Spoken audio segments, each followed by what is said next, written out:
Hi there, it's Alvin from Dr. Wealth. The good news is Singapore is going to launch a new stock index, and that's announced by Minister Chee Hong Tat about a few days ago. And it aims to track beyond the Singapore's Straits Times Index. And we know that the STI is a blue chip index. So now we are looking at probably the next tier, which is most likely your mid-cap index. And why do we want this new index? And let's unpack this a little bit more. And the first thing is that it's not like we don't have a mid-cap index. There's a FTSE ST mid-cap index that has also been published on the SGX website, and this is a screenshot of that. And you can see, of course, the stock chart has done well over the past 1 year.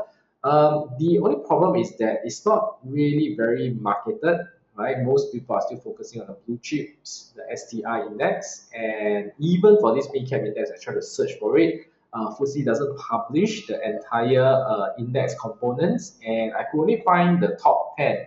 And this top 10, ironically, had a lot of, not say have a lot, there are a handful of these STI components like Yangtze Shipbuilding, Citral, Mapletree Industrial Trust, Keppel DC REIT, Genting, right? Some of these very well-known blue chips and STI components are also in this ST Mid-Cap Index. So it seems like it is not really a pure play mid-cap index, and we don't have the rest of the stocks to really compare, so we won't know. All right. And the index, the new index, I believe that is not going to come from FTSE. I think it's going to come from SGX, the IH series. So I believe that because the IH is part of SGX ecosystem, it's a lot easier for them to promote, and hopefully we can see collaboration and ETF tracking the new index, okay, the STI, not the STI, sorry, the Singapore Mid Cap Index.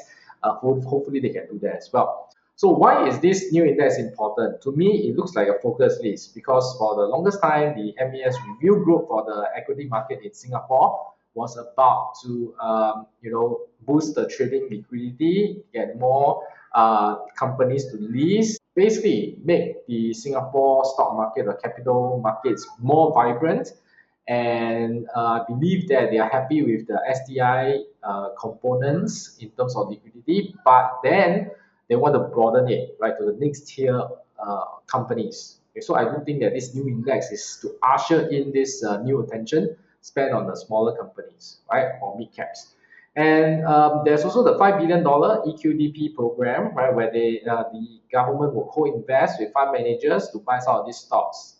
And I believe that some of these stocks will come from this list or this index. And last but not least, the index is like a catalyst to draw higher investor interest to the component stocks, right? So it's like really like a focus list, and that gives you like a cheat sheet, what to focus on, what to look at in terms of investing beyond the STI, because this group of stocks are likely to get more love from the fund managers or even the ETF potentially tracking this index. I do think that that is why this index is generating some, that commotion, right? Generating some interest. I think that's a good start to begin with.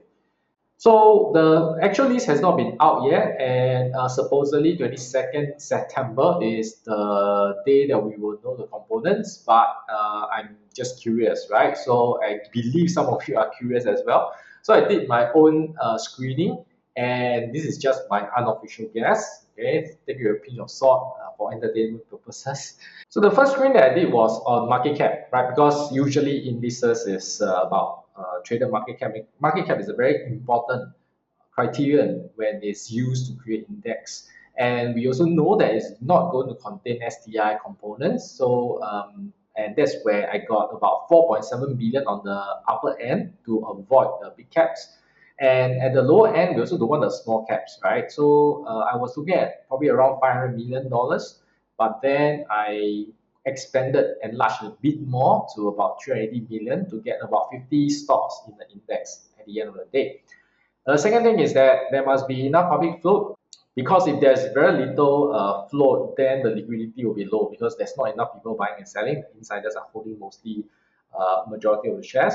And also to clear some of the, to give enough room to clear the SGX minimum listing requirement of 10% free float. And last but not least, it must have trading volume, and how we define that is minimum average daily trading value of about $1 million over the past 3 months, right? So that were the three criteria, and I got 50 names that came up from this screen. But before I review the results, let's look at what Longbridge has got to offer to investors like you. Hi there, this is Alvin from Dr. Wealth. Today, I want to share with you a new generation investment platform that has great design and is very intuitive to use, and that's Longbridge. It has a lot of features that other platforms may not have, and let's go through some of them. Understand complex stock data at a glance with smart visuals, compare valuations against historical performance and industry peers, and unlock custom insights with just a tap. Make better calls with Total View, your financial data clearly visualized. See the bigger picture with tools like Industry Chain View and Supply Chain Mapping, and discover related opportunities others may miss. Meet Pod AI, one of the most user-friendly investment assistants available. It turns lengthy reports into clear, actionable summaries, delivers real-time market analysis, and helps you stay on top of your watch list and instant updates. Not only that, Longbridge is offering welcome rewards worth up to $800. You can enjoy lifetime $0 commission for trading US, Hong Kong, and Singapore stocks. If you deposit $2,000, you get additional rewards such as $0 platform fees for trading in US, Hong Kong, and Singapore stocks, valid for 90 days. As well as if you deposit into Cash Plus funds, you get 6% per annum interest boost for 90 days as well. And you also get additional free stocks. If you deposit $2,000 for 30 days and complete 3 buy trades, you will get half an NVIDIA share. If you have a deposit of $10,000 for 90 days and complete 5 trades, you will get 1 Apple share. And lastly, if you deposit $100,000 for 90 days and complete 8 buy trades, you will get $800 worth of shares. The link to sign up is in the description box. You receive an $18 cash coupon when you sign up through this video, exclusively for our followers. So sign up now and we'll see you inside. And now let's review the results. Okay, so I will break it down into 5 groups, 10 each in each group, and they are ranked by the market cap. Okay, so this is the first 10. So you also notice that there's actually Venture Corp, number 3, right? Venture Corp is an STI component. Somehow is captured here. Right? So we can't be perfect, because if I filter away Venture Corp, that means I'll also filter away Golden Agri as well as Yang Financials. So I kept it at that, right, at that $4.7 billion. And we also can see some of the REITs, quite a number of REITs, and it's normal because we have a lot of REITs in Singapore, and even STI itself has quite a number of REITs. Okay, so these are the mid-cappers. Okay, the REITs, they are not as big as the blue chip, but they are just outside of the STI component. We start to see like Suntec, Capital REIT, and Capital Escort, Fraser's Logistics and Commercial. Right, so these are actually, if I'm not wrong, might be Fraser Logistics and Commercial also part of STI. Okay, I'm not sure, right? But it could be. Okay, so you can see quite a number of REITs, as well as the Business Trust, Netlink Trust. Okay, so that is where it stands. And even for these names, I believe that most of you have heard of them before, right? So they are not really that small. And the next 10, okay, we start to see Transport, ComfortDelGro, Sheng Siong, and we also see quite a number of REITs again: Parkway Life REIT, Capital Infrastructure Trust, Hutchison Port. These are business trusts, and as well as ESR REIT. Okay, again, the next 10 also have quite a handful of REITs, and quite a few local names, as I mentioned, right? ComfortDelGro, Sheng Siong, Hoppa, if you remember Tiger Balm, and iFast, right? And UBK here. Okay, so brokerage platform, investment platforms are also starting to appear in the list.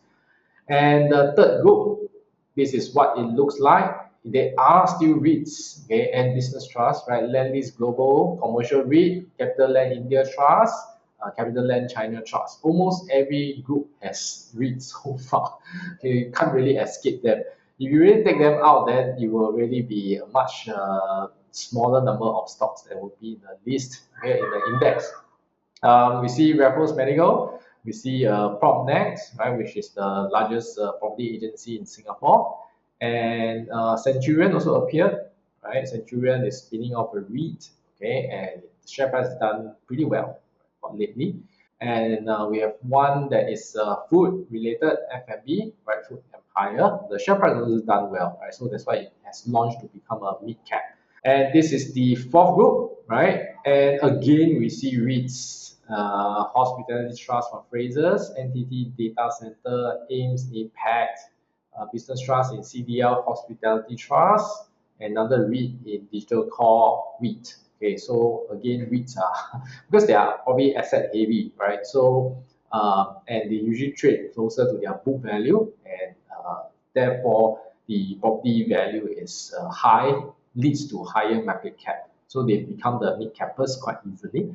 And we do have other industries, right, like oil and gas in China Aviation Oil, in gloves, rubber gloves in Riverstone, and logistics Singapore Post, semiconductor in UMS, and lastly we have another company, Baustat, which is going to spin off a REIT as well, okay, in the construction and engineering field. And this is the last 10. Okay, last 10. Finally, we don't have any REITs. So the REITs are generally larger, right? So the last 10 do not have. They become smaller companies, sub 1 billion market cap. We do have construction companies like WeHer. Construction has done very well. Right? WeHer share price also done very well. And we have a coal company, right? Joe Energy Resources. Franken is in semicon supplier. And Samudera shipping line is of course in shipping. Nanofilm is in more in electronics manufacturing. CSE Global does more of the IT integration and things like this. AEM and another semicon, right? So semicon you can see generally are the smaller ones, right? And also because a lot of the semicon stocks have came down, and that's why they are occupying the lower end of this index. And we have Oiltech has done well, right? It's an oil engineering company that creates special oil products. LHN also in property, and lastly CNMC Gold Mine, because of gold prices, the share price have done seemingly well as well, right? So these are the 50, and I don't know, right? How many index components will there be in this new Singapore index? I totally have no idea. We can only know more details on 22nd September. So thanks for watching. Give me a thumbs up, like this video, and I'll see you in the next one. Goodbye.